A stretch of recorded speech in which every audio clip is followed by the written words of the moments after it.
여러분 안녕하세요. 오늘은 교계사 72번째 시간입니다. 지난 43회 인류의 출현부터 중동과 유럽을 거쳐 이슬람 그리고 오스만 투르키에 중국 약사까지 21회에 걸쳐 서양과 중동과 유럽에 대한 이야기를 대충 했습니다. 이제 인간의 역사를 좀 정리하면서 빠진 부분을 조금 더 보충해 보려고 합니다.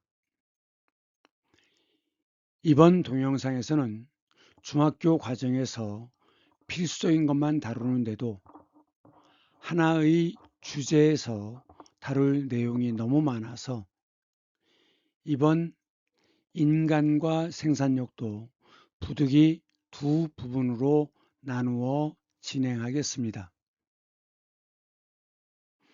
우선 인간이라고 할 때 간자는 사이간자입니다. 그러니까 사람인자를 보면 사람과 사람이 서로 기대서 있는 모습이죠.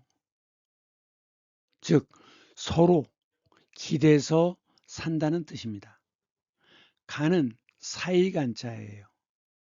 그러니까 사람과 사람 사이에 사이 공간이 있겠죠. 그래서 결국 인간이라는 이야기는 사회를 전제로 이야기하는 겁니다. 인간 사회. 무인도처럼 홀로 떨어져서 인간은 살 수가 없죠.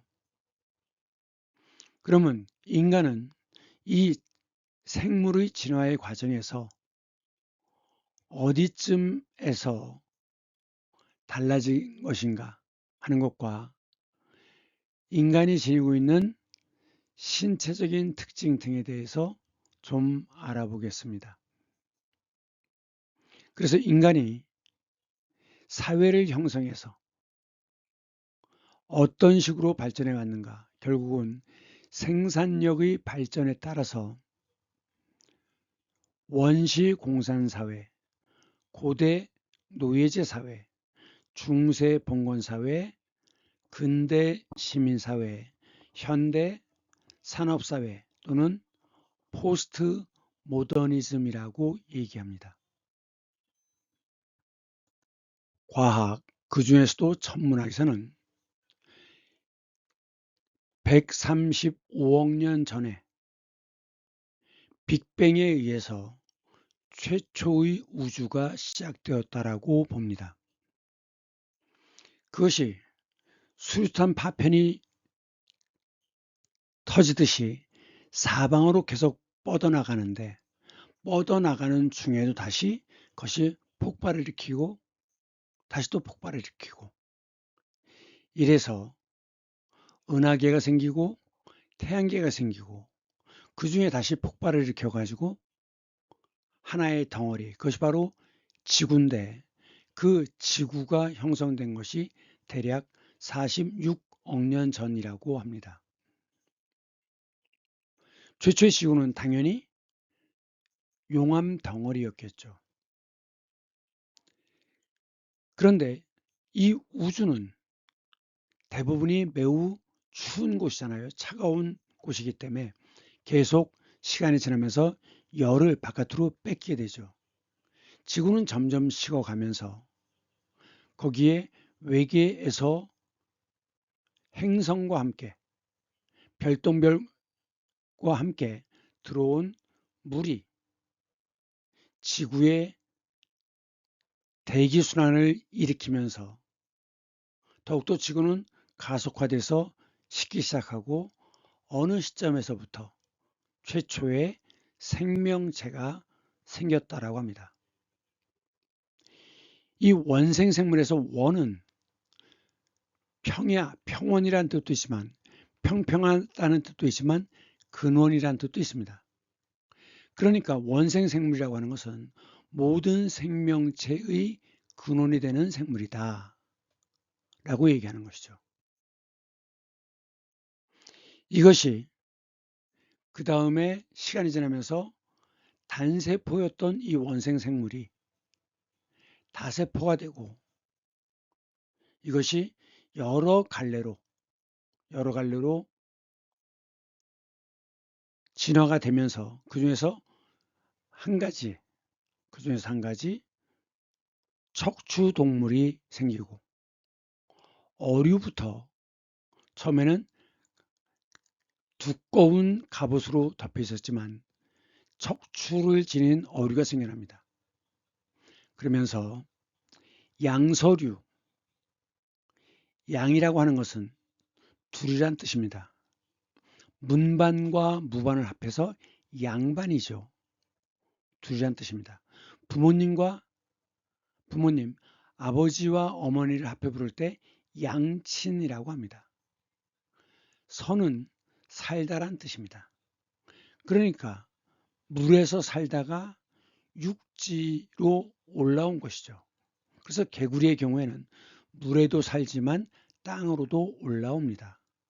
그래서 두 군데에서 사는 것, 두 군데에서 서식하는 것, 이것이 바로 양서류입니다. 이것이 다음에 파충류로 진화가 되고 그래서 공룡 같은 것들이 등장하죠.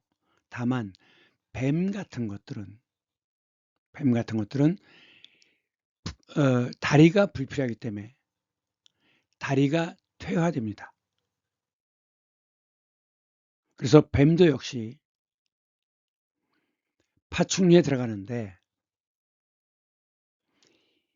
이 파는 오른쪽에 있는 게 파자입니다. 거기에 왼쪽에 들어가서 이것은 손톱이에요. 그래갖고 뜻은 음은 파지만 뜻은 기다란 뜻이 됩니다. 손톱이라는 뜻도 있지만 기어가다. 그래서 기어가는 동물, 벌레같이 생긴 것들 이게 다 파충류입니다. 이것이 진화가 돼서 날개 달린 파충류, 그것이 조류로 가지만 또 하나는 작은 파충류가 살아남죠. 그래서 그것이 포유류로 진화된다고 합니다. 이 포는 먹일 포자예요. 먹일 포. 무엇을 먹이느냐? 우유를, 젖을 먹입니다. 그래서 젖먹이 동물이 바로 포유류입니다. 그러면 이 파충류까지는 전부 알로 새끼를 낳는데 포유류부터는 자기의 모양을 닮은 새끼를 낳게 됩니다. 그것을 임신이라고 하죠. 그러면 파충류와 포유류의 차이가 뭐냐? 파충류는 배 쪽에도 뼈가 밑으로 쭉 내려오는데 문제는 새끼를 가지려면 새끼를 갖는 부분에 공간이 넓어야 되기 때문에 갈비뼈가 중간에서 끊어지고 폐와 심장을 보호하기 위해서 갈비뼈가 있지만 배 부분에서는 척추가 뼈가 사라집니다. 그래서 그 공간에 새끼를 넣어서 기르는 거죠. 왜냐? 종족이 보존되려면 알로 나왔을 경우엔 예를 들면 대구가 알을 20만 마리, 30만 마리 알을 한 마리가 낳는다 하더라도 대부분이 다른 동물의 먹이가 됩니다. 그래서 부화가 돼가지고 새로운 동물로 성장하기에는 가능성이 매우 낮기 때문에 그 새끼를 알 대신에 새끼로 몸 안에서 키우는 겁니다. 그러면 생존 확률이 훨씬 더 높아지는 거죠. 그래서 젖을 먹여서 태어나면 젖을 먹여서 키우게 되는 것입니다. 이것이 젖먹이 동물이에요. 포유류. 굉장히 많은 포유류가 있지만 그 중에서도 영장류가 있습니다. 영장이라고 하는 것은 신령스러운, 그리고 장, 으뜸, 우두머리란 뜻이죠. 그러니까 다른 동물은 본능에 따라서 행동하지만 이 영장류는 지적인 능력이 있어서 학습을 통해서 성장한다는 겁니다. 그러니까 이쪽이 본능에 의한 행동이라면 이쪽은 학습에 의한 행동이다. 보고 들으면서 배우는 것이죠. 그러면서 이 영장류는 주로 나무에 살기 때문에 과일을 먹거나 아니면 밤 같은 잣 같은 견과류를 먹습니다. 그리고 이 영장류는 꼬리가 없어요. 그러면 이 영장류는 포유류와의 차이가 뭐냐? 시력이 일반 동물은 시각보다는 청각에 의지하고 후각에 의지하는데 특히 후각에 의지하죠. 개들을 보면 냄새를 맡잖아요. 하지만 이 영장류는 시각에 의존합니다. 주로. 그러면서 나무에 살기 때문에 나무가 제일 잘 잡을 수 있도록 손가락과 발가락이 발달되어 있죠. 둥그렇게. 그리고 학습을 해야 되기 때문에 다른 동물에 비해서 뇌가 큽니다. 이렇게 진행되는 것을 진화라고 합니다. 진화, 동물의 진화, 식물의 진화. 그런데 또 동음이의어 이렇게 쓰면 오른쪽은 참진자인데 쇠금이 들어가면 쇠몽둥이로 누른다는 뜻입니다. 누를 진자예요. 그래서 불을 끄는 것이 진화죠. 통증을 누르는 것이 진통입니다. 산모가 진통할 때와는 한자가 달라요. 그래서 페인킬러, 그 약을 진통제라고 하죠. 약. 그 다음에 감정을 진정시키는 것, 가라앉히는 것이 진정이죠. 감정을 누르는 것, 이것이 마음을 진정하고, 그 다음에 압력으로 힘으로 누르는 것, 이것이 진압입니다. 여기선 다 누르다란 뜻입니다. 그러면 최초의 생명체 원생생물, 이것은 단세포, 하나의 세포로 되어 있는 것이죠. 자, 단어, 순우리말로는 낱말의 뜻이 뭐죠?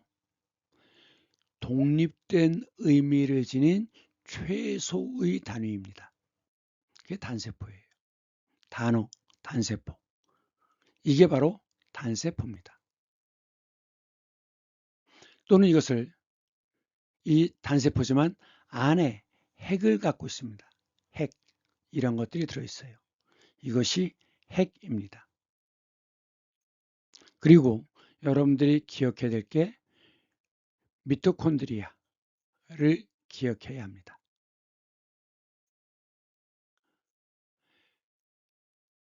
그래서 진짜 핵을 갖고 있기 때문에 진핵생물이라고도 하는데 이것은 우리가 보통 세균이라고 합니다. 균인데 아주 작아서 눈에 안 보인다는 거죠. 그래서 세균이라고 하는데 보통 박테리아를 세균이라고 합니다. 주의해야 될 것은 이 박테리아는 바이러스와는 달라요. 바이러스는 생물과 무생물의 경계에 있습니다. 활동이 움직임이 전혀 없지만 숙주를 만나면 수는 잘 숙잡니다. 그러니까 그 주인이 되는 몸에 들어가서 머문다는 거예요. 머문다. 하숙생, 기숙하다라고 할 때. 자다라는 뜻이죠. 머문다는 뜻입니다. 그래서 숙주라는 건 뭐냐? 기생의 대상이 되는 것이 숙주입니다. 인간은 온갖 바이러스의 숙주죠. 그러면서 몸에 직접 들어와 사는 것이 있죠. 뭐라고 합니까? 기생충. 붙어서 산다는 뜻이에요. 붙어서 산다. 아래 것은 기이할 기자지만 여기 지붕 머리가 들어가면 집이란 뜻입니다. 그래서 붙어서 산다는 뜻이에요. 기생충이죠. 바이러스는 숙주가 없이는 살지 못하고 번식되지 못합니다. 그래서 바이러스는 생물과 무생물의 경계라고 하는데 심지어는 1억 년 전에 바이러스가 최근에 발견됐다고 합니다. 그러니까 무생물이었지만 숙주를 만나면 생명 활동을 시작하는 거죠. 그러면서 이 세균은 박테리아는 핵을 갖고 있고 미토콘드리아 이런 것들을 갖고 있는데 또 하나의 특징이 뭐냐? 막을 갖고 있다는 겁니다. 자기의 경계선을 갖고 있어요. 경계선을. 막. 이것이 원생 생물이 단세포가 다세포로 바뀝니다. 뭐 집신벌레 뭐 이런 것들을 생물 시간에 배울 겁니다. 그러면서 어류가 등장하죠. 어류의 일부부터 척추동물이 시작됩니다. 그러면 척추동물은 이전엔 뭐냐? 척삭입니다. 이 삭은 줄이란 뜻이에요. 줄. 뼈가 아니라 줄이란 뜻입니다. 신경다발이란 뜻이에요. 다발. 그래서 척삭이라는 건 뭐냐? 연골은 무릎에 있는 연골 같은 건 닳죠. 사용하면 닳습니다. 부드러운 뼈란 뜻입니다. 딱딱한 뼈는 경골. 연골로 된 줄 모양의 신경다발 형태, 이것이 척삭입니다. 이 척삭이 이제 척추로 바뀌어요.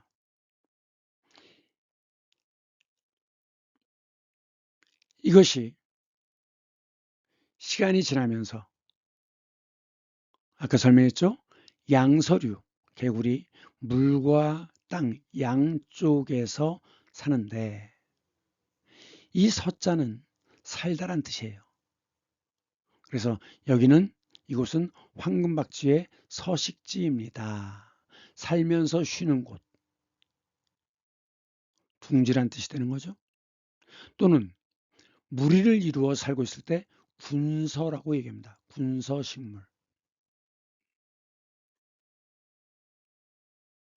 그 다음에 등장하는 것이 파충류죠. 아까 얘기한 것처럼 파충류까지는 알로, 물론 각각 다 약간의 예외들이 있습니다. 알로 번식을 하죠. 그런데 배 쪽의 뼈가 없어지면서 돌연변이가 일어나는 겁니다. 그러면서 새끼를 몸 안에 지닐 수 있게 된다. 그런데 파충류까지는 이빨이 있어요. 이빨이. 그런데 이때 이빨은 이게 포유류의 이빨과는 다릅니다. 파충류까지의 이빨은 먹이가 도망 못 가게 붙잡는 기능을 하는 거예요. 물고기도 보면 이빨이 있는 물고기가 있고 없는 물고기가 있습니다. 이빨이 있는 물고기는 왜냐? 그 입안에 들어온 것이 빠져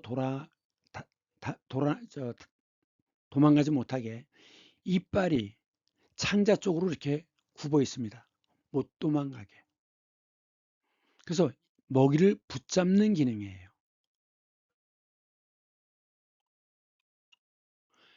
그런데 포유류가 되면서부터는 포유류는 이빨이 앞니도 있지만 요 앞니가 원래 붙잡는 기능이겠죠. 그런데 송곳니가 있습니다. 송곳니.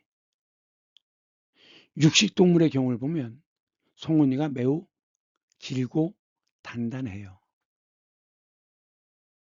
그런데 이 송곳니가 왜 필요하죠? 동물을 사냥할 때. 호랑이라든가 이런 육식동물들이 동물 사냥하면 어떡합니까? 어딜 뭅니까? 이 목을 물죠. 목에 어딜 물어요? 기도를 뭅니다. 숨을 못 쉬게.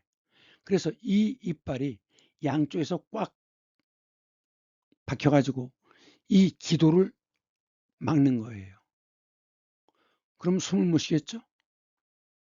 죽으면 그때 시체를 뜯어먹는 거죠. 그렇기 때문에 송곳니는 이것은 사냥을 할 때 그 동물을 질식시켜 죽이기 위한 도구입니다. 초식동물은 이 어금니가 없죠. 왜? 사냥을 하는 게 아니니까. 그런데 이 초식동물은 뭐가 있습니까? 어금니, 송곳니 대신에 어금니가 발달되어 있습니다. 왜? 풀을 먹는데 풀은 셀룰로즈 성분 소화가 잘 안 됩니다. 그래서 계속 갈아서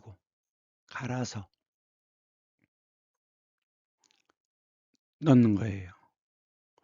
그러면 그 전에 파충류까지는 어떻게 했느냐? 이렇게 사냥을 하거나 갈아서 삼키는 게 아니죠.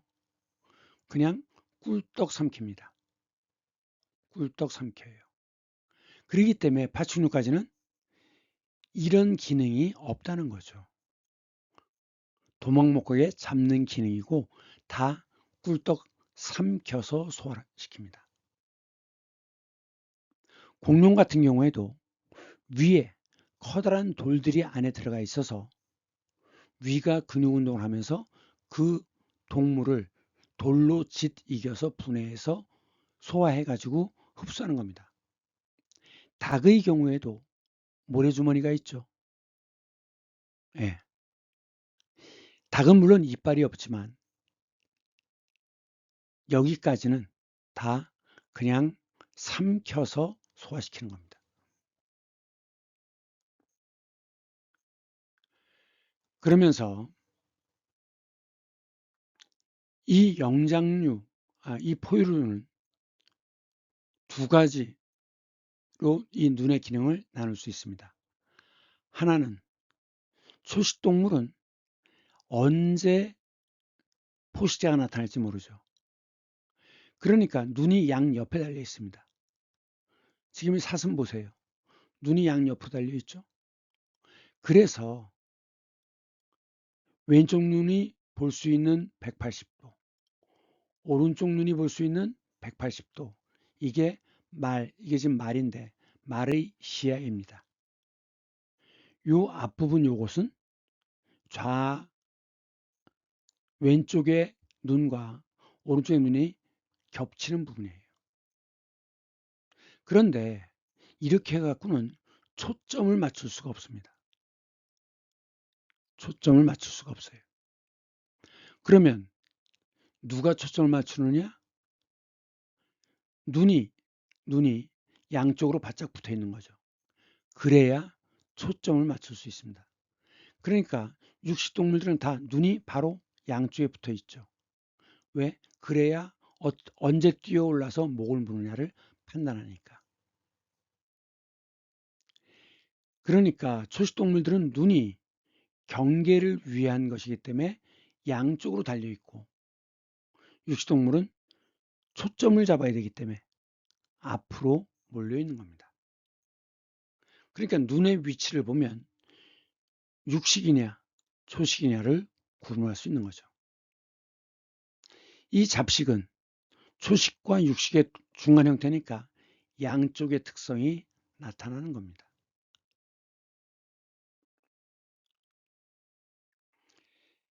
자, 이것은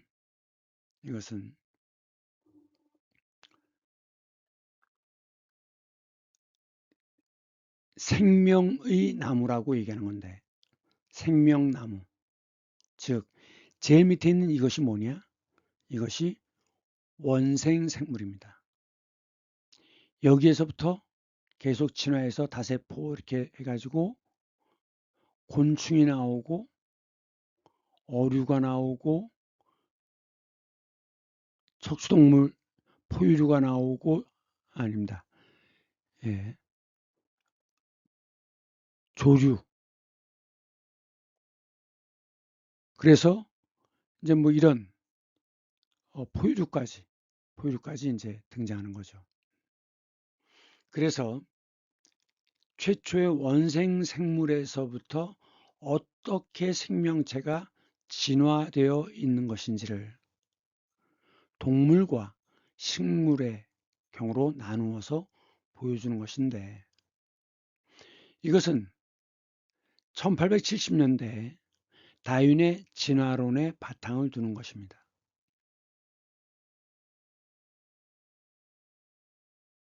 그러면 자, 이렇게 나누는 것을 공통 특성을 잡아서 영장류다. 영장류 중에서도 사람, 과다 이렇게 나누는 것, 공통점을 뽑아서 위로 올라가는 이것을 뭐라고 합니까? 분류라고 합니다. 동물의 분류, 식물의 분류. 이 분류라고 하는 것은 국어에서 설명의 방법에서도 나오는 것이기 때문에 반드시 기억해야 됩니다. 뭐라고요? 서로 다른 많은 물체가 있는데 개미, 벌, 땅강아지 여러 가지 동물들이 있는데 그 공통점을 뽑아서 위로 올라가는 것. 그래서 뭐 절지동물, 곤충 이런 식으로 올라가는 것입니다. 이게 분류예요. 그러면 공통점을 뽑아서 위로 올라가는 거니까 가장 작은 단위가 종입니다. 종에서부터 공통점을 뽑아서 속으로 올라가고 여러 속이 있는데 공통점 뽑아서 과로 올라가고 공통점 올라가서 목, 그 위에 강, 문, 개 이렇게 되는 겁니다. 이렇게 올라가는 것이 분류예요. 분류. 그런데 편의상 사람의 경우를 위에서부터 보면 자, 개는 물을 나누는 방식입니다. 물이라는 게 뭐죠? 감각을 통해서 인식되어지는 대상이 물입니다. 그래서 물인데 그러면 감각을 통해서 인식되어지지 않는 것 하지만 존재하는 건 뭐죠? 사죠. 사. 그걸 인식하는 능력 이성. 물을 인식하는 능력 감성. 그래서 물인데 오감으로 인식되어지는 대상이 물인데 그래서 이것이 사슴이라는 걸 보고 알지 않습니까? 감각으로 인식되어지는 것이 물인데 움직이는 것은 동물, 움직이지 않는 것은 하지만 생명체 한 곳에 머물러 있는 것 식물, 생명이 없는 것은 광물. 그래서 물을 나눌 때 동물, 식물, 광물 이렇게 나누는 거죠. 그 다음 아래는 척삭동물. 척삭이 있는 동물이냐 아니냐 이것이 문이에요. 그 다음 강, 젖먹이 동물이냐 아니냐 그러니까 그 밑에는 파충강, 양서강 이렇게 내려가겠죠. 그 다음에 영장. 영장은 아까 얘기했죠. 지적인 능력을 갖고 있는 그래서 신령스러운 능력을 갖고 있는 우두머리다. 주식이 과일 견과류인데 물론 거미라든가 벌레, 군뱅이 이런 것도 먹었습니다. 주로 이걸 먹었다는 거죠. 이 영장의 특징이 뭡니까? 꼬리가 없다는 겁니다. 꼬리가 없다. 꼬리가 없다. 고릴라, 꼬리가 없죠. 그 중에서도 사람, 여기서부터는 이제 사피엔스 종류에 들어가기 시작합니다. 그래서 이제 뭐 침팬치 이런 것들이 사람과에 들어가고 다시 또 나누어서 사람 속, 그리고 마지막에 사람이다. 이것이 이 사람이 바로 호모 사피엔스죠. 그래서 이것이 종입니다. 그렇기 때문에 종, 속, 과, 목, 강, 문, 계로 올라가는데 이것을 분류라고 한다. 그러면 거꾸로 위에서 아래로 내려오는 건 뭐라고 하느냐? 구분이라고 합니다.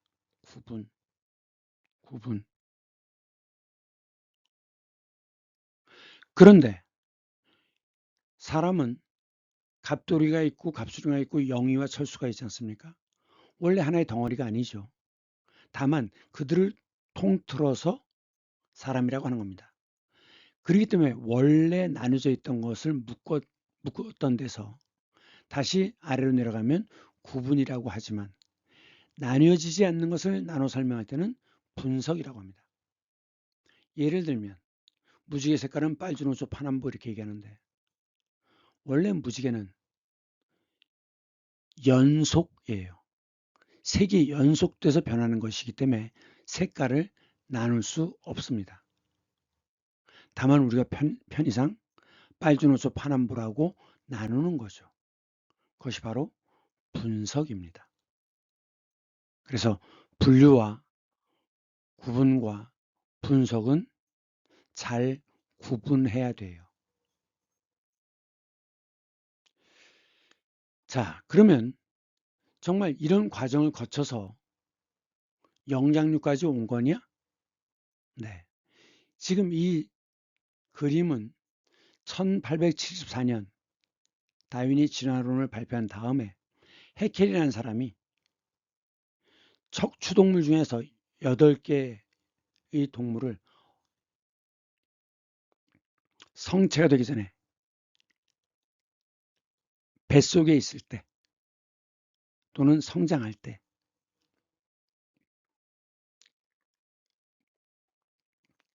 변화하는 과정을 그림으로 그린 것입니다. 그러니까 최초의 형태에서부터 최초는 다 뭐였어요? 하나의 알이었죠. 알. 인간의 경우에는 난자죠. 난자. 이것이 세포 분열을 일으킵니다. 빠른 시간에 급속히 2배수로 계속 늘어나요. 그래가지고 이것이 내배엽과 외배엽이 있는데 외배엽의 일부가 함몰돼 들어가서 중배엽이 됩니다. 그래갖고 이것이 위아래로 쭉 늘어나요. 그래갖고 인간의 신체 기관을 형성하게 됩니다. 안쪽에 있는 것이 내배엽, 바깥쪽 외피 부분이 외배엽이 되고 중간에 있는 이것이 중배엽이 됩니다. 그러면서 아리 상태에서 벗어나서 이렇게 모양이 됩니다. 사실 이 상태에서는 이게 도대체 무엇이 자라서 무엇이 되는지 알 수 없습니다. 지금 해켈의 이 그림은 제일 앞에 있는 것은 물고기, 어류, 그 다음 것은 도롱뇽, 그 다음은 거북이,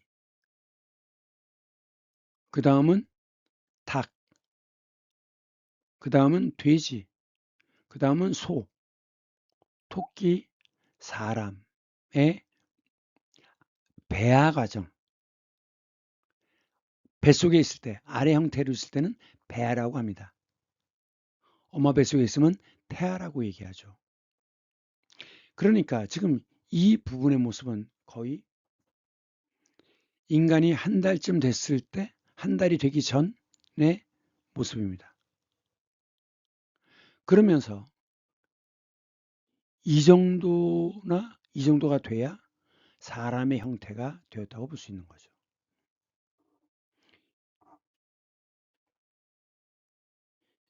이것이 석 달, 넉 달, 다섯 달 때의 태아의 모습입니다.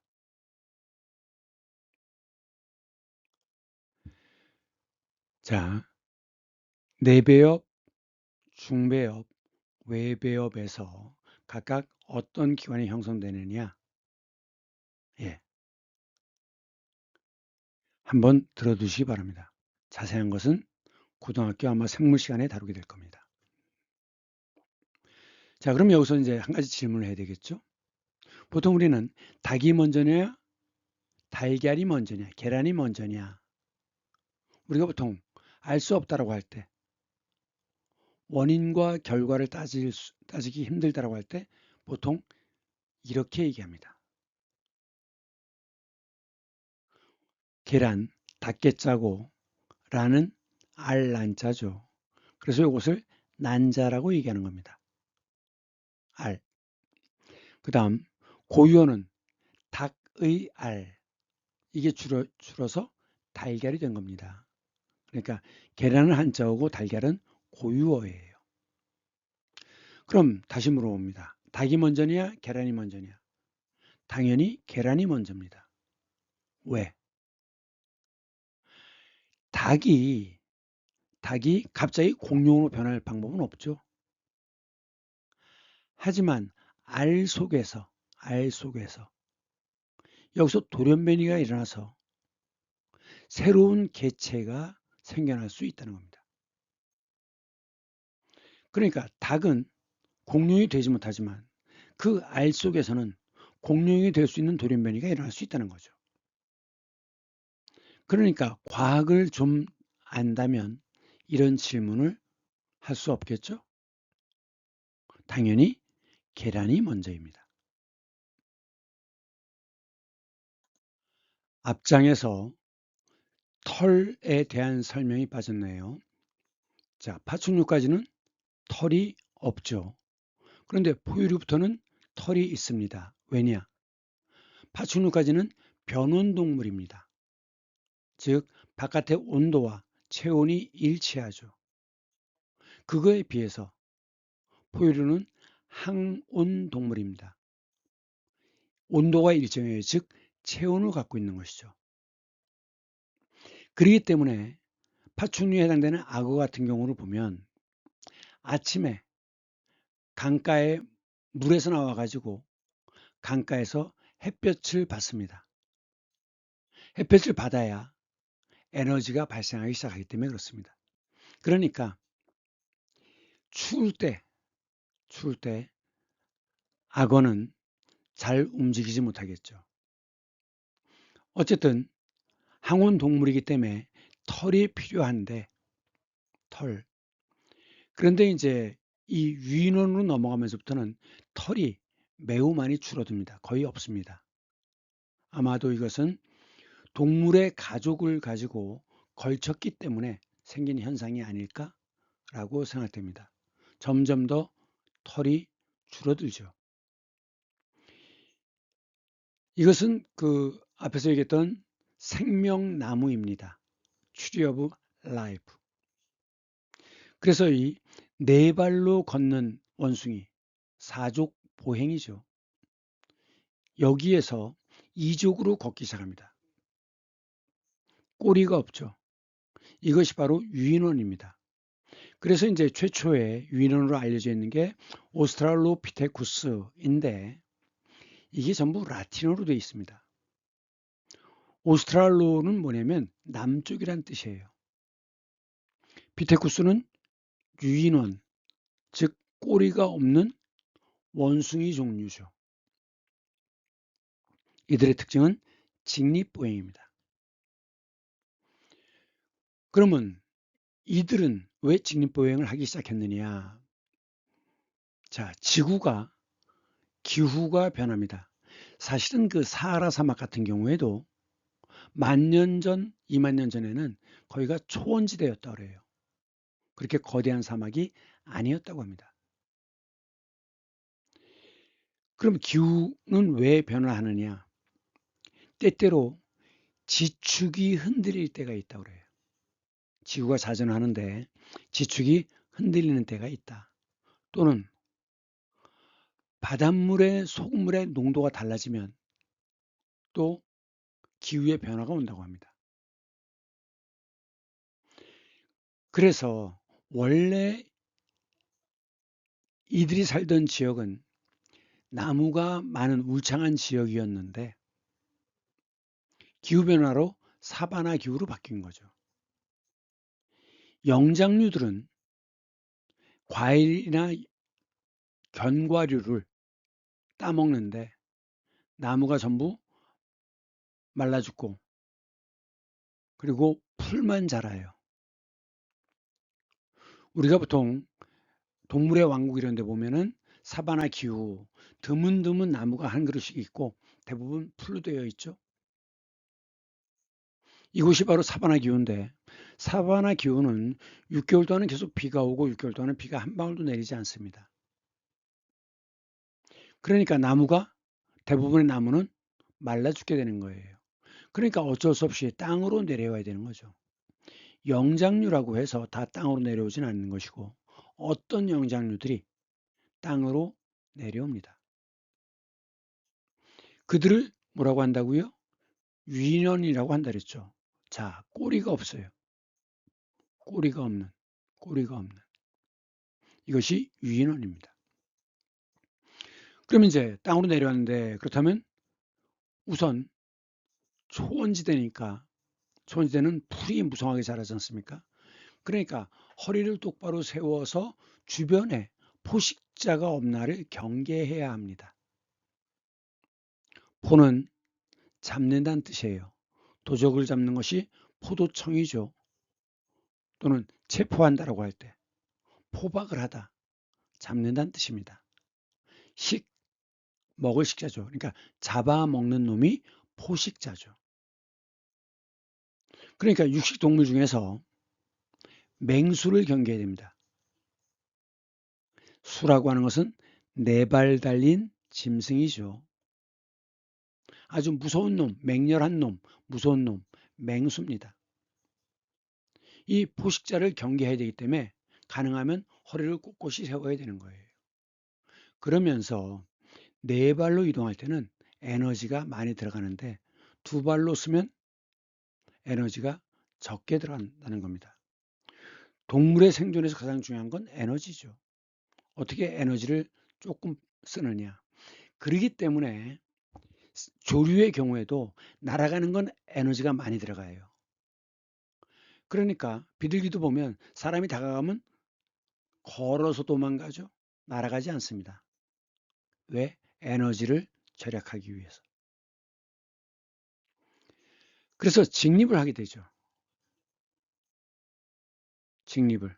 똑바로 서는 겁니다. 척추를 곧게 세워야 돼요. 그럼 직립을 하게 되면 뭐가 문제냐?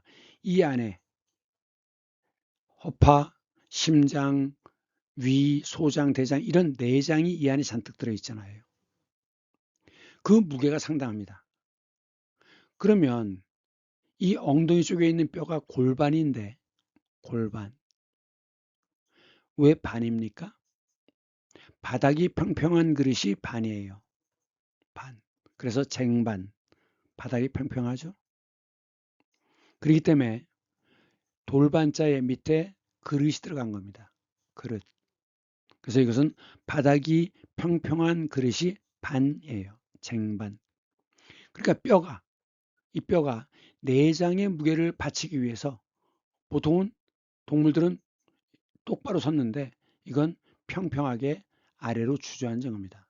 바로 내장의 무게를 받기 위한 것입니다. 그러면서 꼬리가 없어지고 그 다음에 그전에는 나무 위에 생활했기 때문에 손가락과 발가락이 나무가지를 잡기 쉽게 둥글게 이렇게 감아질 수 있게 되어 있죠. 그래서 나무를 잡기 쉽게 됐던 그 손가락 발가락이 변형이 됩니다. 원숭이는 여기가 뼈가 이게 통뼈예요.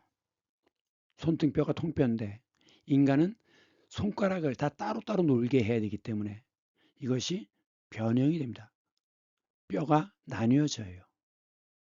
여러분들 손가락 하나씩 접어보세요. 하나, 둘, 셋, 넷, 다섯. 자, 손가락이 다 닫혔죠? 그래서 다섯이죠. 다시 펴보세요. 여섯, 일곱, 여덟, 아홉, 열. 자, 손가락이 다 열렸죠? 그래서 열입니다. 다섯과 열은 닫다와 열다에서 온 말이에요. 손가락이 잘 움직이죠? 원숭이는 이 영장류는 그게 안 됩니다. 그래서 손가락, 발가락이 변형이 됐다. 그러면 직립을 하게 되니까 두 손이 자유로워지죠? 그럼 놀면 뭐합니까? 손으로 뭔가라도 잡을 수 있죠? 도구를 사용하는 게 가능해집니다. 그렇기 때문에 동물의 뼈다, 넓적뼈 이런 거를 잡아서 휘두를 수가 있어요. 휘두를 수가 있습니다. 그런데 어릴 때 부모님이 장난감을 사주죠. 왜? 어릴 때 장난감을 갖고 놀면, 즉 손가락을 많이 움직이면 지능이 발달한대요. 지능이. 그래서 도구를 사용하면서 인간은 점점 더 지능이, 유인원은 점점 더 지능이 발달하게 되는 것이죠.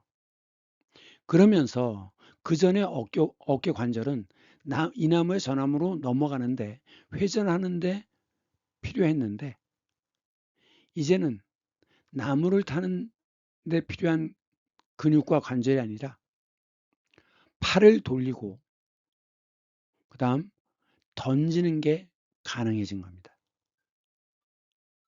원숭이는 영장류는 돌을 잡을 수는 있어도 멀리 던지지 못해요.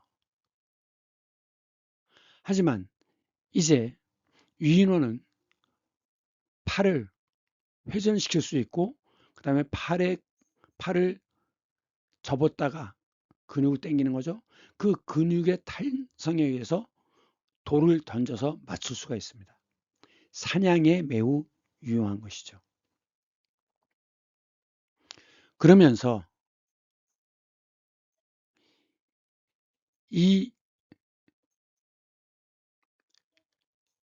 유인원은 다른 동물들은 포유류는 가죽으로 몸을 덮고 있는데 자, 가죽으로 덮였다는 얘기는 뭡니까? 체온을 바깥으로 내보낼 수가 없다는 겁니다. 그러니까 개, 강아지 같은 경우 보면 좀 뛰면 혀를 바깥으로 빼서 헉헉거리죠. 혀를 통해서 체온을 조절하는 겁니다. 얼마나 힘들겠어요.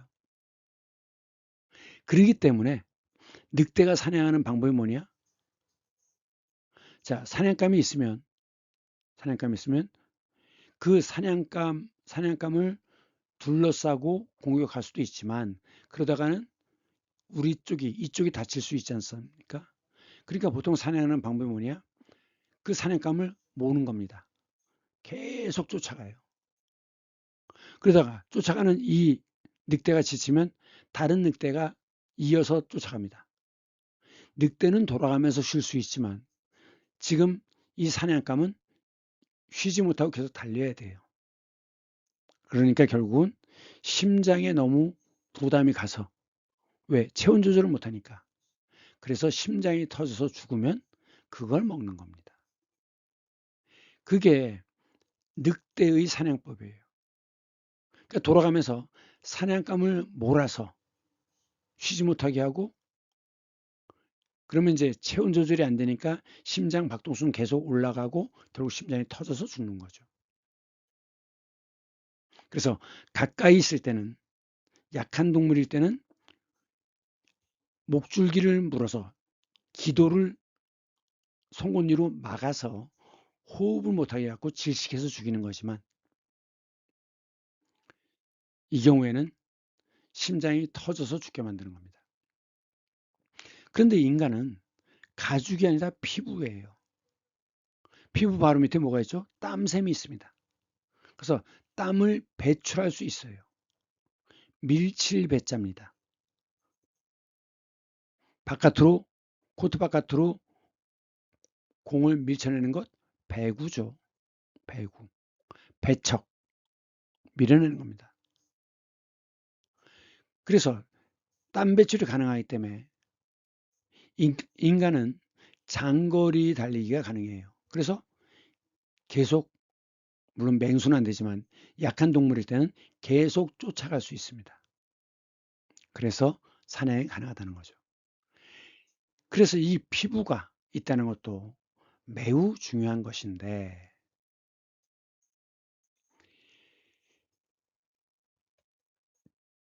3번에서 도구의 사용이라고 했던 이 시기가 언제냐?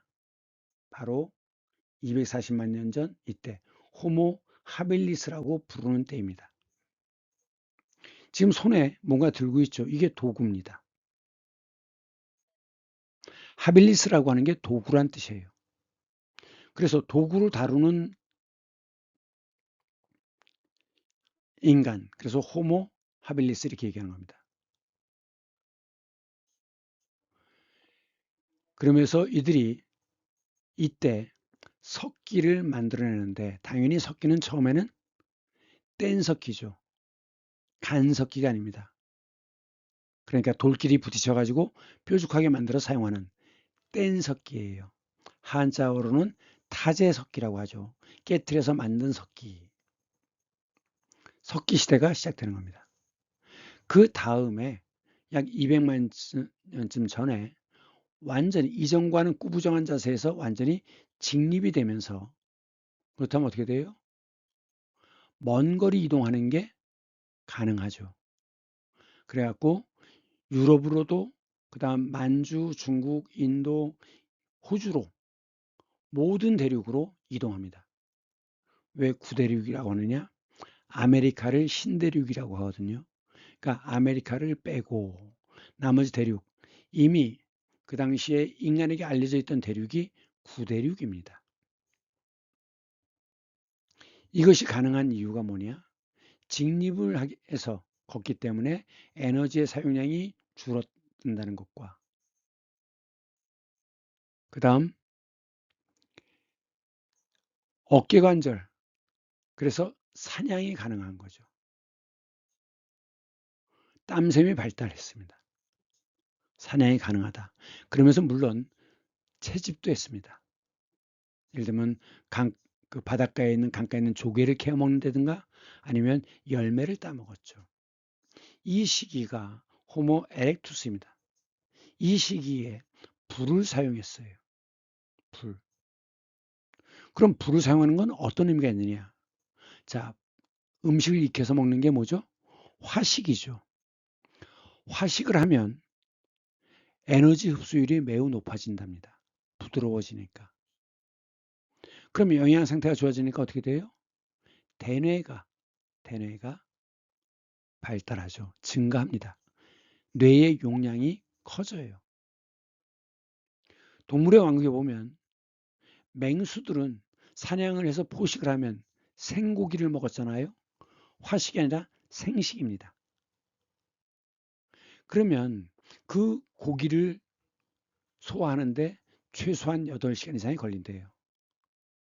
그러면 소화를 하려면 피가 다 어디로 가야 됩니까? 대부분의 피가 위로 가야 됩니다.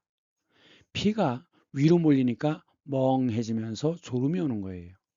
그래서 맹수들은 사냥하고 나면, 먹고 나면 잠을 자는 거죠. 그런데 인간은 화식을 했기 때문에 잠을 자지 않아도 돼요. 그래서 동굴 안에 앉아서 다른 궁리를 시작합니다. 그래서 관념이 발달하는 거죠.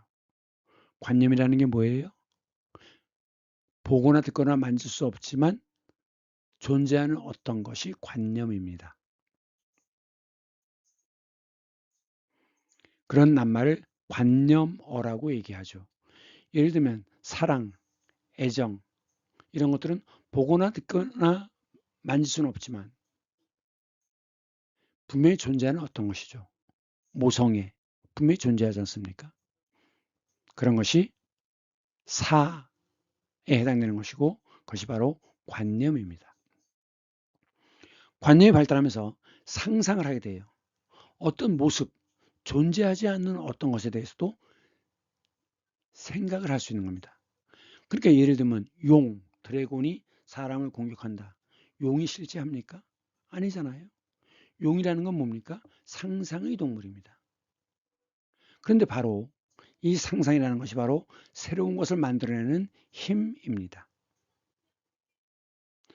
지금 이것이 최초의 로봇이에요. 체코의 수도가 프라하인데 16세기 프라하에 살던 유대교 성직자 랍비라고 하죠. 베잘렐이라는 사람이 골렘을 만들었대요. 이 골렘이 지금으로 얘기하면 로봇의 개념입니다. 그래서 스스로의 의지로 움직이는 존재. 지금 로봇은 에너지를 충전해주면 스스로 움직이죠. 그것이 바로 로봇입니다. 16세기에는 상상이었는데 결국 창조를 통해서 그게 뭐가 돼요? 현실이 되지 않습니까? 이것이 바로 상상의 힘입니다. 그 다음 인간은 다른 동물과 달리 의사소통이 가능하죠. 지금 이것은 아까 본 사슴의 눈인데 이 포유류긴 하지만 이런 동물들은 눈 전체가 다 까매요. 어디를 보고 있는지 모릅니다. 그런데 인간은 흰자위가 있잖아요. 눈동자가 있고 흰자위가 있죠. 이 눈만 봐도 그 사람의 감정과 다음에 예상되는 태도 이런 것을 느낄 수가 있습니다. 즉 이런 것이 바로 뭐예요? 바디랭귀지죠. 몸이 하는 언어. 그렇기 때문에 이 흰자위를 보고서 까맬 때는 저게 지금 나한테 공격을 하려고 하나? 아닌가? 알 수 없지만 흰자위를 보면서 의사소통이 한 단계 발달한다는 겁니다. 그런데 이것만 갖고는 부족하죠. 그래서 인간은 처음에 외마디 소리에서부터 시작해서 단어를 만들고 문장을 만들고 보다 더 정교한 의사 전달이 가능해집니다. 의사소통이 된다는 얘기는 뭐냐? 불필요한 노력이 필요가 없는 거예요. 그러니까 야 이리 와 라고 얘기하면 이리로 오면 되는 거잖아요. 그런데 단어가 존재하지 않는다면 뭐라고 소리는 지르는데 뭐 하라는 얘기인지 알 수가 없는 겁니다. 그래서 이 언어라는 것은 전달이 정확할수록 에너지 소모가 줄어드는 겁니다. 결국 인간은 어떻게 하면 에너지 소비를 줄이느냐 하는 쪽으로 발달해 왔다고 볼 수 있습니다. 나무에서 내려온 유인원들은 사자처럼 힘이 세지도 타조나 이런 동물처럼 빨리 달리지도 못했죠. 그렇기 때문에 나무에서 내려온 다음부터는 상당히 약자일 수밖에 없었죠. 그러다 보니까 동물의 사체나 죽은 시체나 물론 부패한 건 먹으면 안 되겠지만 죽은 지 얼마 안 되는 동물의 시체나 또는 맹수가 먹다 남은 먹이 그리고 과일을 따먹는다든가 아니면 군뱅이 같은 벌레들도 파서 먹었습니다. 매우 생존 자체가 매우 힘들었죠. 그래서 인간이 사회를 만들어서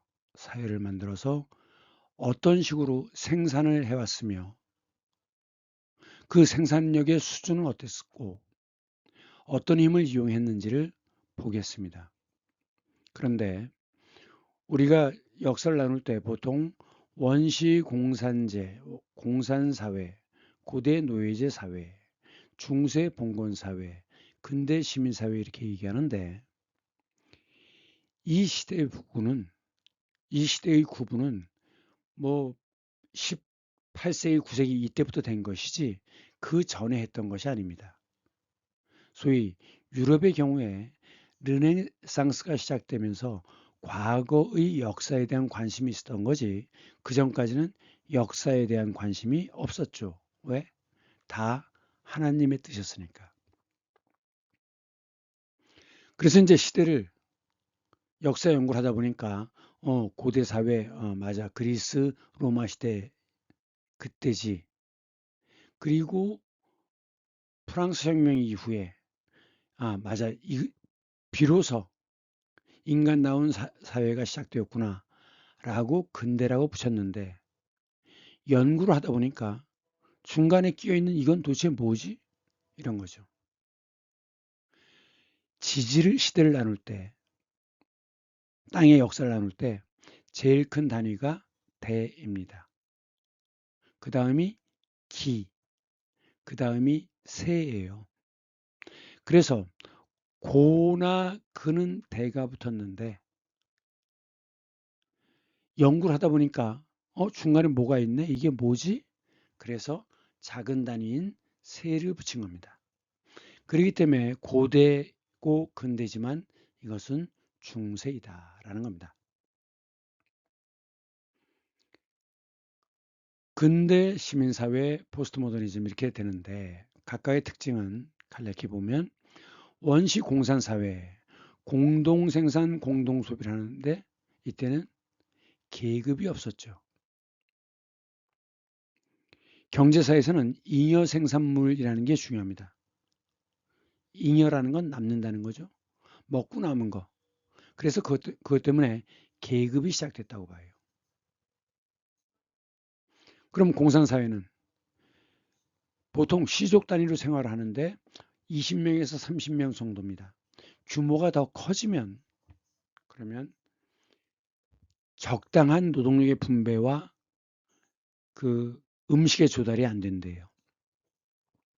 작은 단위죠. 핏줄 중심에.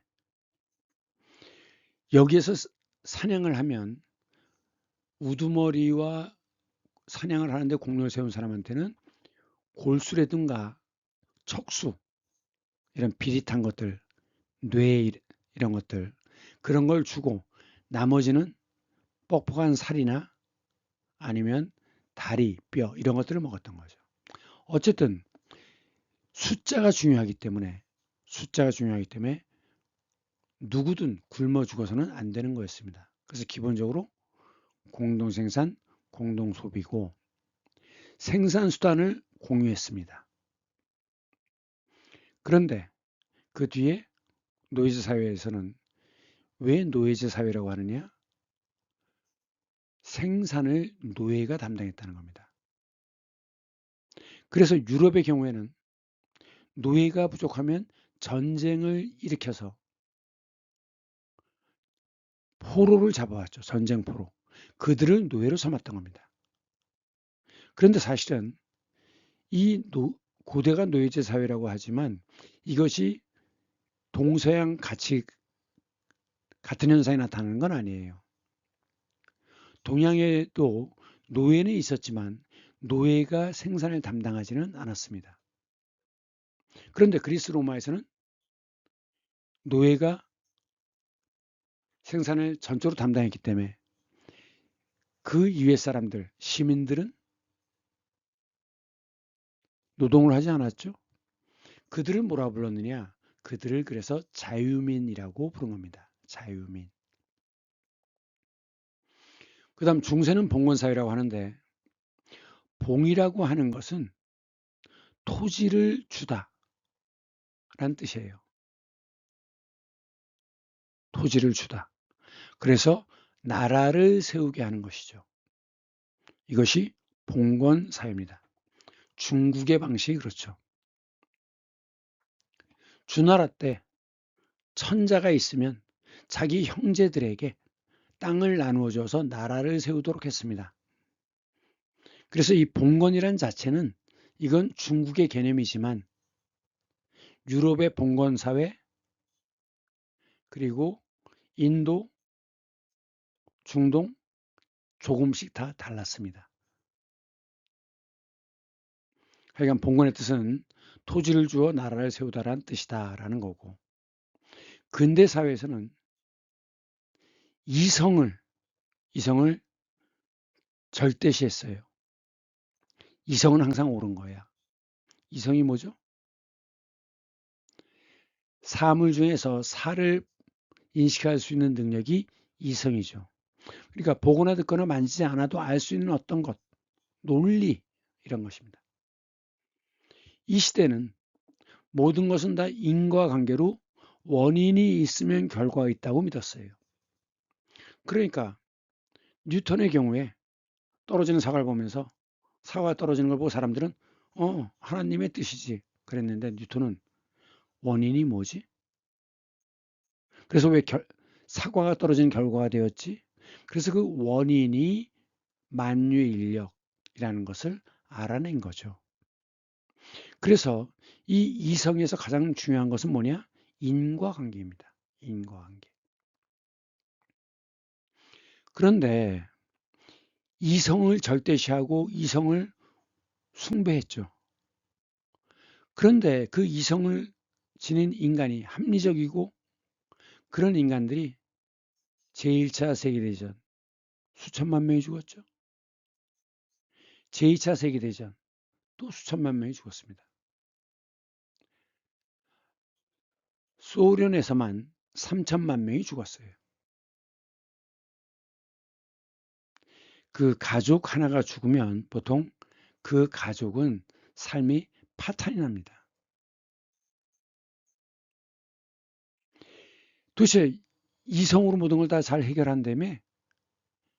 그런데 그렇게 결과가 뻔히 어떻게 될 줄도 아는데 얼마나 많은 사람이 죽을 줄 알면서도 전쟁을 벌여? 그것도 2번씩이나? 그래서 이성에 대해서 믿을 수 없어. 회의를 가지면서 이성이 아닌 다른 어떤 보다 더 보편적인 원리가 중요하다라고 생각을 한 거죠.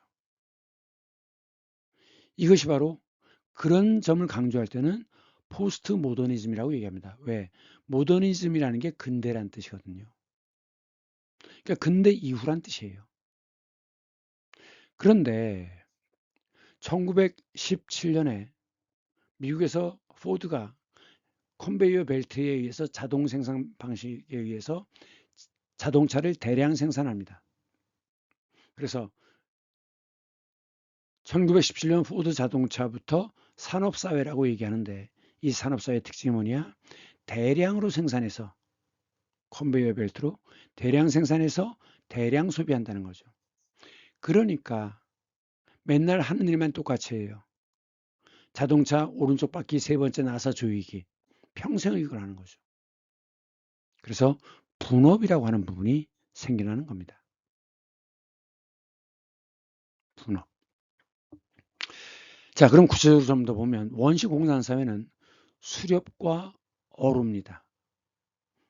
이것은 남자들이 주로 했죠.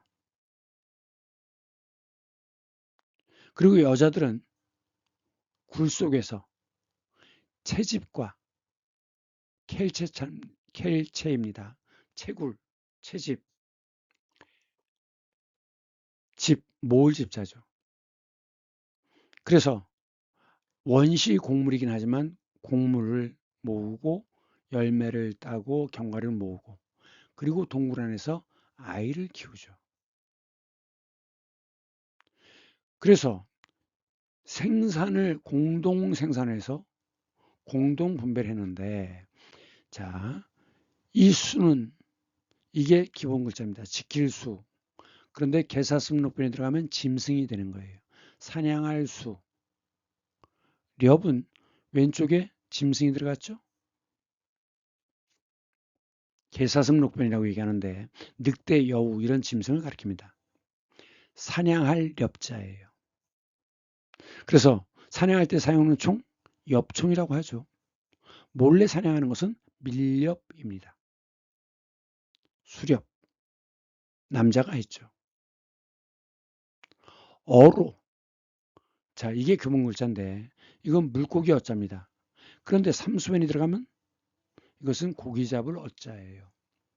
한자는 이런 것들이 있는데 같은 글자가 반복돼 뭐가 붙으면 앞에 건 보통 명사고 뒤에 거는 보통 동사입니다. 그래서 이것도 노동이란 뜻이죠. 그런데 손이 들어가면 손으로 잡는다는 뜻이에요.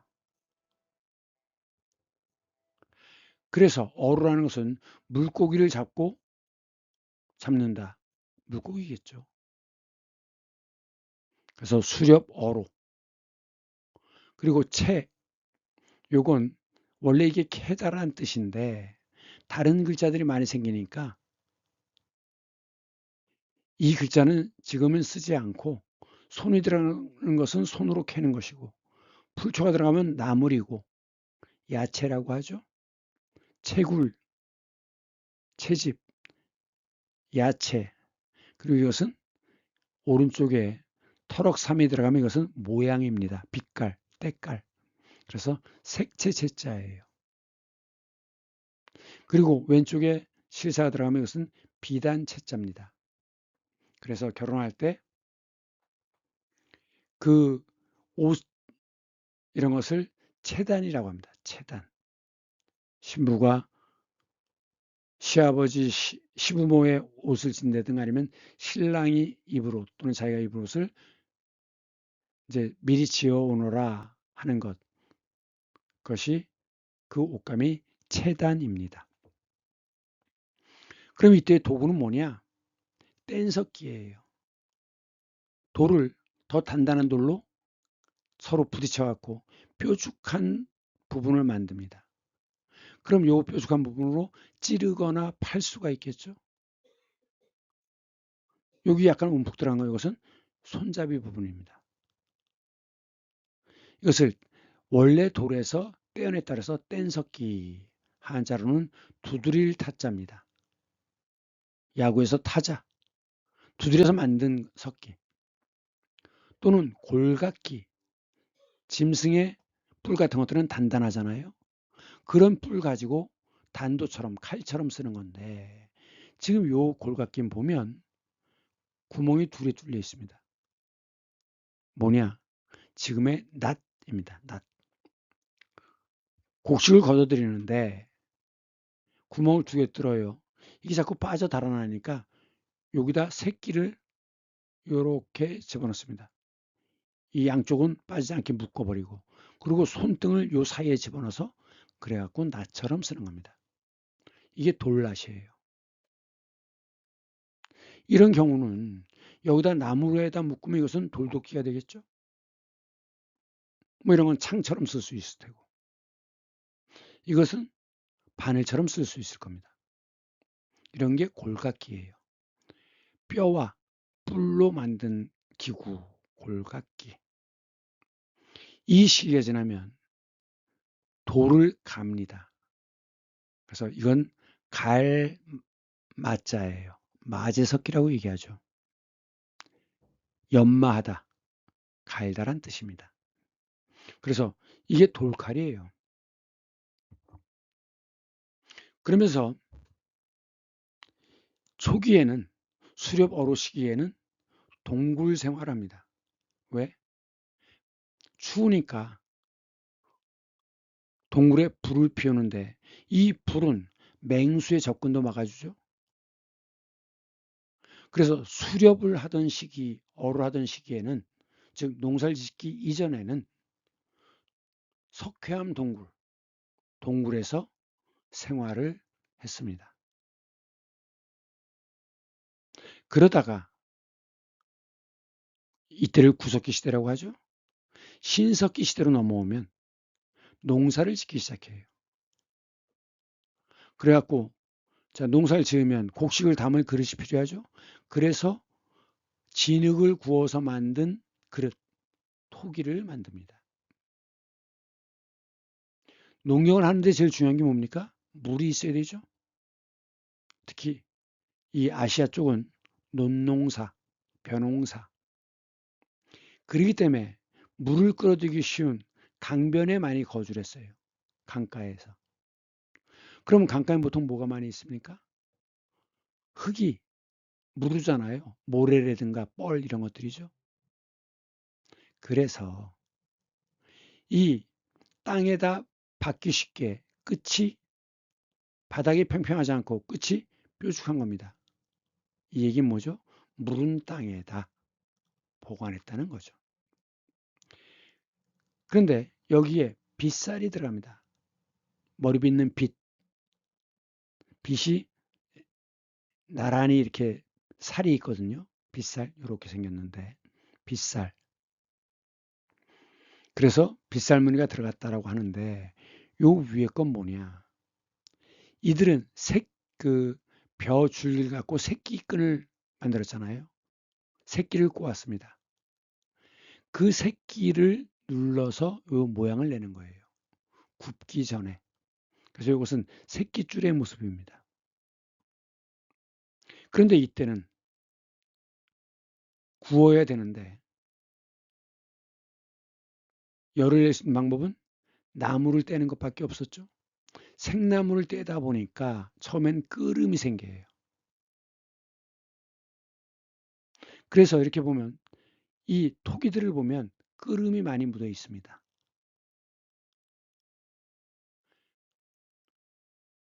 그리고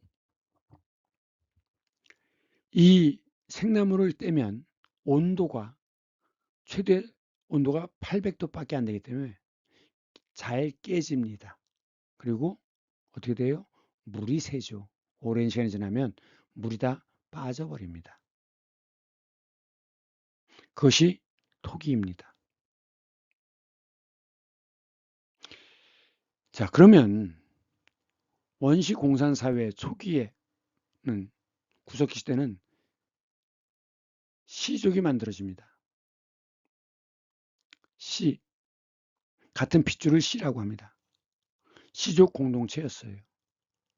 이때는 모계 사회였죠. 이게 부족이 만들어지면서 이 간섭기와 청동기로 넘어가면서 부족이 만들어지는데 시족이 보통 10개가 모였을 때 부족이 된다고 합니다. 그런데 이 부족은 농경 시대로 들어갔거든요. 그러면 농사를 누가 짓느냐? 남자의 땅을 깊게 파는 게 중요하기 때문에 남자가 농사를 담당합니다. 그렇기 때문에 모계사회와 부계사회를 어떻게 나누는 거냐? 그 가족의 재산이 엄마에게서 딸로 넘어가면 모계사회, 아버지에게서 아들로 넘어가면 부계사회죠. 그래서 한 50년 전만 해도 딸들에게는 재산을 상속하지 않았습니다.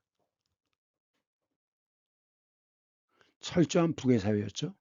그러다 요즘은 딸에게도 지분이 있다라고 바뀐 거죠. 이 부족이 다른 부족과 경쟁하려면 더 커져야 하기 때문에 연맹체를 만듭니다. 이것이 고조선이에요. 이 연맹체 단계에서 더욱 더 커지면 이것이 이제 국가가 되는데, 자, 시족은 한 개의 핏줄이라 그랬죠? 자, 성명할 때 성은 처음에 태어나면 누구한테 소속됩니까? 엄마에게로 계집녀가 들어갔어요. 이게 결국 그러니까 시족이라는 건 혈연 중심이기 때문에 성이 하나인 겁니다. 그런데 부족이라고 하면 성이 10개쯤 모여야 시족이 10개쯤 모여야 부족이 된대요. 이 부족이면 청동기부터 부계가 시작됩니다. 청동기에 철기 이렇게 넘어간 거죠. 그럼 부족은 보통 10개가 모이니까 성이 몇 개가 되죠? 10개가 되죠. 10성입니다. 여기에 다시 부족이 10개가 합해지면 국가가 된다고 하는데, 그러면 10개 성인 부족이 10개가 모이면 성이 모두 몇 개가 됩니까? 100개가 되죠. 그래서 100, 100자가 들어가는 거예요. 성이 100개인 것, 이것이 백성입니다. 그렇기 때문에 왕이 지배하는 시대에 뭐라고 얘기했어요? 백성이라고 얘기했던 겁니다. 백성. 이것이 중국에는 이 국을 다스리는 게 제후였고 왕이었고 그 위에 천하를 다스리는 것은 천자였습니다. 천자. 근데 지금은 앞으로의 전망은 아마 모두가 우려하는 것처럼 세계 정부가 만들어지지 않을까라는 건데 세계 정부라는 건 뭐냐? 테크놀로지의 발달에 따라서 테크 타이쿤, 타이쿤은 재벌이란 뜻입니다. 그러니까 테크놀로지로 부를 장악한 사람들이 재벌인데 한국 재벌들은 여기 못 들어가죠. 예를 들면 뭐 테슬라의 일론 머스크라든가 아마존의 제프 베이조스, 마이크로소프트의 빌 게이츠, 뭐 마크 저거버 이런 사람들이 테크 타이쿤입니다. 그 회사들을 빅테크라고 그래요. 그래서 지금 그 테크 타이쿤들이 지금 시도하는 게 바로 세계 정부를 만들어서 실질적으로 자기들이 지배하는 세상을 기대하는 것인가? 전망하는 것인가? 그런 의심을 갖고 있는 겁니다. 그래서 역사에서 결국 마지막에는 AI의 문제를 다뤄야 되지 않을까라고 생각합니다. 원시 공산 사회와는 달리 고대 노예제 사회에는 계급이 존재하고 사유재산이 있었고 그리고 국가가 존재했고 생산을 담당했던 것은 노예였습니다. 이것이 유럽의 경우에는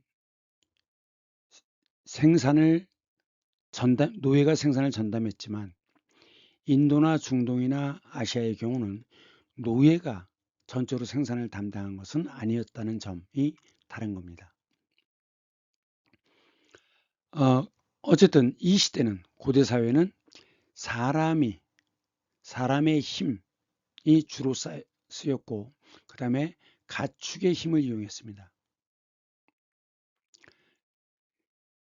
농사를 짓는데 가장 중요한 것은 땅을 깊게 파는 것입니다. 그래야 위에 있던 양분이 밑으로 들어가서 그래야 작물이 자랄 때 밑에서 뿌리에서 영양분을 빨아들일 수 있잖아요.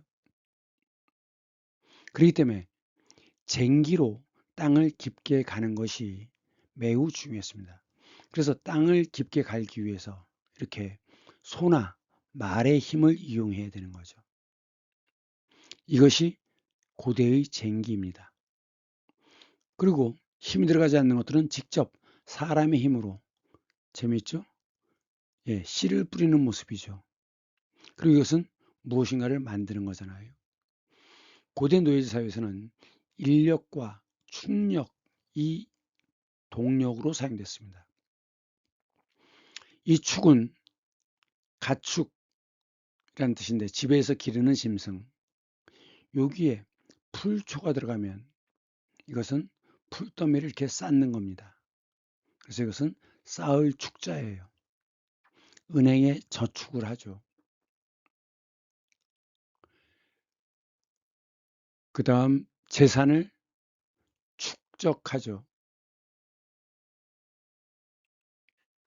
앞에 이게 들어가면 위에 들어가면 쌓는다는 뜻입니다. 이때 도구는 뭐냐? 앞에서는 뗀석기, 골각기, 간석기였지만 드디어 고대사회부터 청동기, 금속기가 등장합니다.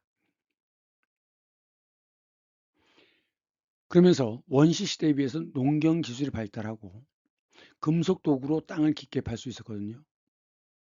그 전에 어떻게 했느냐? 돌도끼나 이런 거로 돌로 땅을 일궜어요. 하지만 금속은 날카롭잖아요. 그래서 생산량이 급속히 늘어납니다. 그러니까 이제는 먹고 남는 잉여, 남는다는 뜻이죠. 잉여 생산물이 생기면서 공산사회가 해체되고 사유재산 제도가 등장하는 겁니다. 그리고 노동을 누가 담당해요? 노예가. 그래서 정복전쟁을 해서 그 나라의 재산과 재산을 빼앗고 사람을 데려와서 노예로 삼는 거죠. 특히 서로마가 정복전쟁이 매우 심했죠. 이때는 초기에는 국가가 아니라 군장이 지배를 했습니다. 족장이라고도 얘기하는데 그 체제를 유지하기 위한 법률과 국가 체제를 유지하기 위한 이런 제도들이 있었는데 고조선이 바로 해당돼요. 고대 노예제 사회에 해당되는 것이 우리나라의 경우는 고조선이고 중국의 경우는 은이라고도 불렀죠. 그리고 고대 이집트, 그리고 고대 메소포타미아 지역인데 이 상과 이집트의 경우에는 중앙집권제가 발달했죠. 뭐 때문에? 홍수 때문에. 그거에 비해서 이 메소포타미아 쪽은 다 도시국가입니다.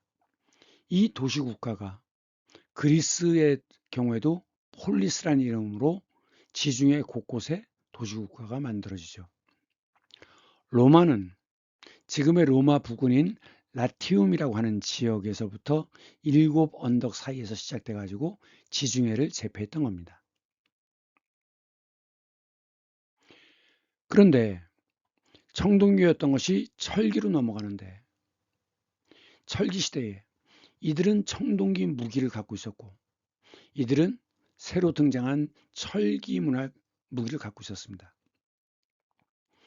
청동기는 찌를 수는 있지만 베지 못하는데 철기는 찌르고 벨 수가 있어요. 상당히 전쟁 무기로서 철기가 청동기에 비해서 아주 막강한 거죠. 그래서 결국 주나라가 상을 멸망시키고 나라를 세웠는데 이 상나라는 동이족입니다. 유목민족의 후예들이죠. 주나라는 농경민족인 중국의 토착족인 한족입니다. 이들은 주나라 때는 천자가 땅을 9등분을 해요. 자, 이게 우물정자인데 그래갖고 이때 동양에서는 봉건제가 처음이자 마지막으로 시작된 거예요. 유럽식의 봉건제는 이때가 처음이자 마지막입니다. 중국은 대부분 중앙집권이었어요. 그냥 주나라 때 봉건제인데 나라를 9등분을 해요. 그래갖고 가운데 있는 땅은 요걸 경이라고 부릅니다. 경. 여기서 나는 생산물로 왕궁의 살림을 하는 거죠. 그리고 주변의 8개 지역, 이것을 기라고 합니다. 그래서 이 정에 해당되는 이 땅 전 국토를 땅을 얘기할 때는 경기라고 얘기해요. 그래서 한양의 경우에도 한양이 경이고 지금 경기도에 해당되는 그 지역은 기지방이죠. 경이고 주변은 기인 겁니다. 기. 그래서 경기도가 된다라는 겁니다. 충청도는 왜요? 충주에서 성주로 가는 길도자 쓴다 그랬죠? 경상도는 경주에서 상주로 가는 길도자입니다.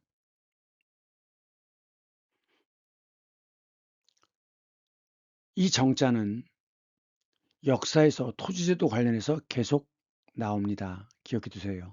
정전법이라고 할 때 쓰는 겁니다.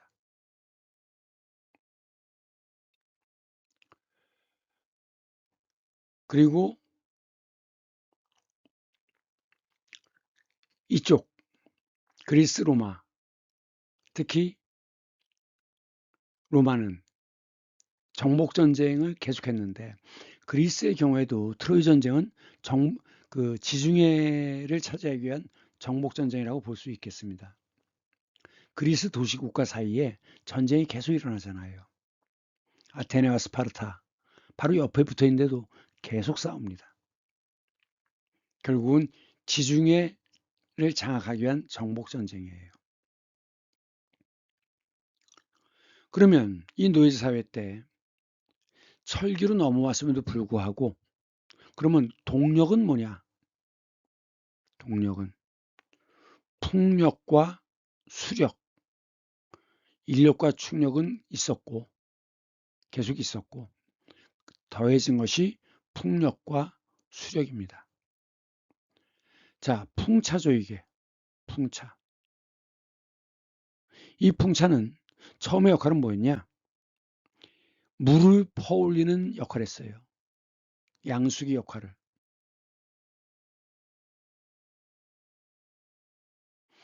그래서 터키의 경우와 네덜란드의 경우 거기는 낮은 지대, 바다보다 낮은 지대가 많았잖아요.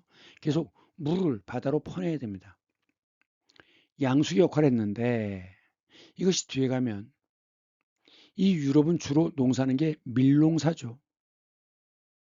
밀은 쌀은 옛날 할머니들 방앗에다 놓고서 찌우면 쌀 껍질을 벗길 수 있는데 밀은 껍질이 매우 단단하기 때문에 쇠로 갈아야 돼요. 쇠로. 그래서 기어를 이용해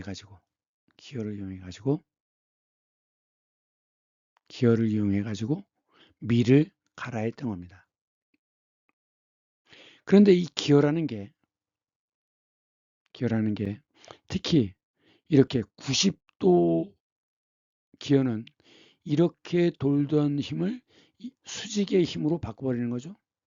수직의 힘을 평면을 바꾸는 것, 90도를 바꾸는 거예요. 힘을 전달하는 거죠. 이게 매우 중요합니다. 이런 수직형 기어까지 발명하면서 유럽은 일찍 공작 기계가 발달해요. 그래서 지금 이 풍차는 바람 때문에 풍차가 돌면 이 힘이 이쪽으로 전달돼 가지고 이 바퀴를 붙어 있어요. 이 기어랑 여기는 서로 붙어 있습니다. 같이 돌아요. 돌면서 이것이 축으로 연결되어 있는데 밑에 톱니바퀴로 힘을 전달하죠. 그러면 이 힘이 이걸 전체를 돌리면서 밑에 있는 밀을 갈아내는 거죠. 그래서 제분, 나눌 분자 쌀미에요. 쌀을 가루를 내는 거죠. 가루 분자입니다. 그래서 분식이라고 얘기하죠. 제분과 함께 유럽에서는 공작 기계가 발달하는 겁니다. 그 다음에 이제 물레방아를 이용하는 것이 있죠. 물의 힘. 이렇게 물이 떨어지면서 물레방아에 밀어내면 이게 돌잖아요. 물레방아가 돌면서 이걸 밀었다가 이게 덜컥 떨어졌다가 그러면 이제 그 사이에 이것이 밑으로 쿵 떨어지고 다시 눌러서 올려요. 돌면서 이것이 눌러요. 그럼 이게 올라오겠죠? 그러다 이제 물이 차면 다시 확 쏟아지면 쿵 하면서 빠는 거죠. 이게 물레방아고 요 끝을 사람이 발로 밟으면 그것을 디딜방아라고 얘기합니다. 디디다. 이 사진은 뭐냐면 염전에서 이런 걸 수차라고 하는데 수차, 염전에서 발로 밟아서 이 물을 퍼올려 가지고 염전의 바닷물을 공급하는 거예요. 이런 것을 수차라고 합니다. 그런데 생산력의 문제에서 보면 서양은, 특히 로마는 계속 전쟁을 해가지고 노예가 풍부해요. 풍부하기 때문에 그냥 죽으면 새로운 노예로 대체하면 되지, 굳이 기계화하고 산업이 발달하고 이럴 필요가 없었던 거죠. 결국은 노예가 노동을 담당함으로써 생산력이 발달하는 걸 막았잖아요. 왜냐? 고대 로마 그리스에서는 광산이나 대규모 농장, 라티fundium이라고 하죠. 여기서 이제 노예들을 끌어다가 노동을 시켰는데, 그리고 잘 때는 쇠사슬을 다시 채워가지고 오두막에서 재웠죠. 흙바닥에서. 옷은 1년에 한 벌 정도만 지급했어요. 그러니까 이 노동, 영양 상태도 안 좋은 데다가 노동이 심하니까 20대에 주로 사망을 했습니다. 그러니까 생산력이 매우 낮아요. 칼 마르크스는 생산력의 발전이 역사의 발전이다, 이렇게 얘기하거든요. 그래서 칼 마르크스는 각 시대에서 생산력을 매우 중요시합니다. 그렇기 때문에 노예가 생산력의 한계를 갖고 오기 때문에 농노제로 바뀌었다고 하는 겁니다. 농노는 반은 농민이지만 반은 노예예요. 어쨌든 반이나마 노예 상태를 벗어났기 때문에 자발성이 붙어서 생산력이 증대하게 되었다라고 보는 겁니다. 지금 이것은 영화 스파르타쿠스인데, 워낙 이 노예들의 삶이 열악하기 때문에 로마에 있던 그 노예들이 반란을 일으키는 겁니다. 그래갖고 로마 군인처럼 정식 군대가 아니죠. 여기저기서 얻어 걸린, 뺏은 투구와 창, 칼로, 방패로 이렇게 전투를 했던 것입니다. 거의 로마가 멸망할 뻔했죠.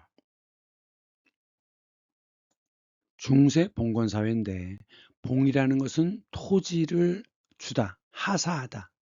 임금이 아랫사람에게 주는 것을 하사하다라고 합니다. 그래서 땅을 주어서 나라를 세운다는 뜻이다라고 했습니다. 여전히 이때도 인력과 충력, 그런데 이게 쇠가 부족하니까 이 끝을 나무를 가지고 나무 줄기를 깎아서 쟁기를 만들었어요. 나무쟁기였습니다. 그런데 이 남유럽 쪽은 나무쟁기로 땅을 뭐 이렇게 농사를 져도 크게 문제가 없었는데, 더군다나 밀은 아무 데서나 잘 자라거든요. 그런데 북유럽은 옛날에 빙하의 공격을 받아서 땅 위에 양분이 별로 없으면서, 또 하나는 땅이 질어요. 점토입니다. 진흙처럼 질어요. 그러면 땅을 팔려면 엄청 힘듭니다. 이게 한나라 때의 기원전이잖아요. 한나라 때의 쟁기입니다. 이 아시아 쪽은 일찍부터 쟁기가 있었어요. 하지만 유럽은 10세기 이후에서야 이런 무거운 철제 농기구를 만들어요. 이 무게 때문에 땅을 깊게 팔 수 있었던 거죠. 아니면 이렇게 바퀴를 달아요. 바퀴를. 이런 쟁기가 발명이 됩니다.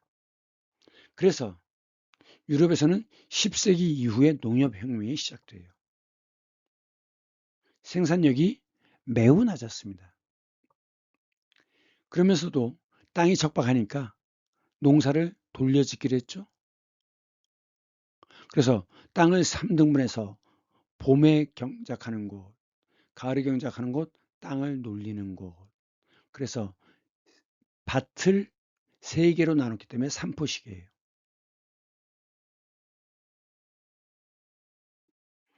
그래서 이 삼포식 농업이 가능했기 때문에 봉건 제도가 유지될 수 있었다. 뭔가 생산이 돼야 유지가 될 거 아니에요. 근데 유럽의 봉건 제도는 쌍무계약이라고 했죠. 왕, 상위 영주, 영주라고 다 같은 영주가 아니죠. 그 밑에 조그만 새끼 영주, 그리고 기사, 대들면 가서 죽이는 거죠. 물리적인 힘이에요. 지금의 경찰과 군대 역할을 하고 있죠. 그리고 농노, 반은 농민, 반은 노예. 그런데 또 하나의 축이 뭐냐? 가톨릭이죠. 기독교. 그래서 이 교황이 대부분의 시기에는 교황이 왕보다 더 위에 있었습니다. 그러다 이제 프랑스 왕이 강대해지면서 그 프랑스와 왕과 교황 사이에 힘겨루기가 시작된 적도 있었어요. 교황 밑에 주교가 있는데 각 지역을 통괄하는 신부죠. 이 중세 유럽에서는 주교들이 엄청난 땅을 갖고 있었고 대토지 소유자고 또 때로는 군대도 갖고 있었습니다. 군대를. 그래서 이 두 개가 막 섞여 있어요. 유럽은.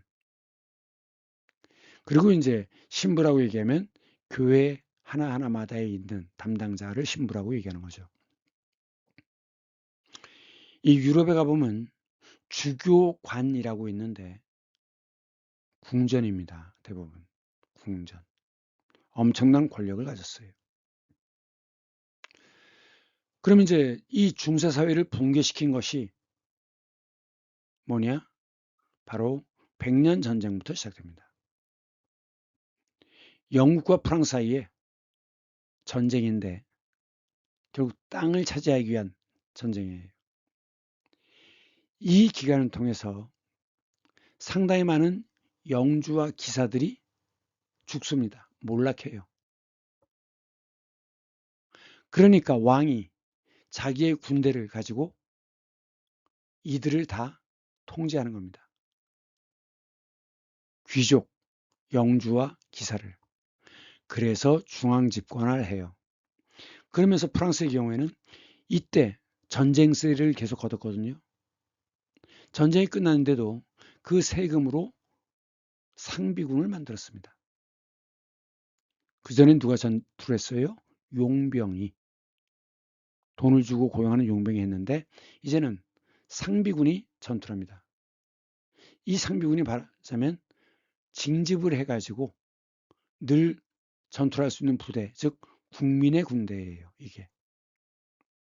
다른 나라들은 상비군이 없었기 때문에 프랑스가 유럽 대륙을 점령할 수 있었던 겁니다. 그러면서 봉건 사회가 깨지는 거죠. 왜 그러냐? 생산력으로 볼 때 농노는 생산력이 매우 낮아요. 그러니까 그 다음에 뭐가 생깁니까? 자영업이 생기죠. 수공업자가 생깁니다. 이들은 자기 이익이니까 세금을 영주에게 바치면서 많이 바치면서 자기가 훨씬 더 많은 돈을 벌죠. 생산력을 맡고 있던 영주를 봉건제도가 깨지기 시작한다는 겁니다. 그렇기 때문에 봉건제도가 무너지는 것은 결국 생산력을 가로막았던 이 제도가 생산력의 발전에 따라서 무너진다고 설명하는 거예요.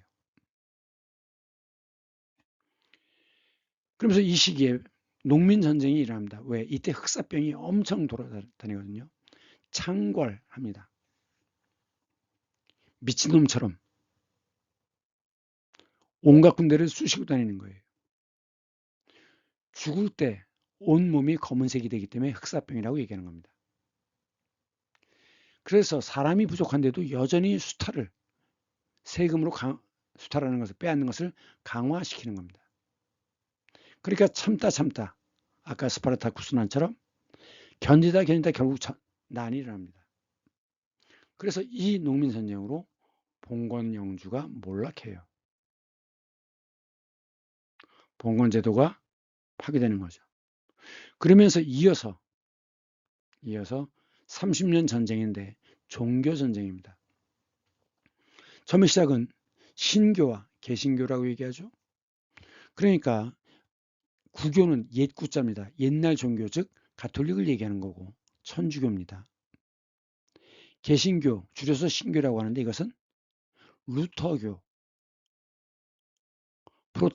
프로테스탄티즘 지금 성당을 제외하고는 다 개신교죠. 다 기독교입니다. 기독은 크라이스트를 중심으로 하는 종교는 다 기독교죠. 그래갖고 여기서 또 엄청난 사람이 죽어가면서 결국은 가톨릭의 구교죠. 가톨릭의 지배력이 약화됩니다. 그러면서 이제 바야흐로 이 중세 말에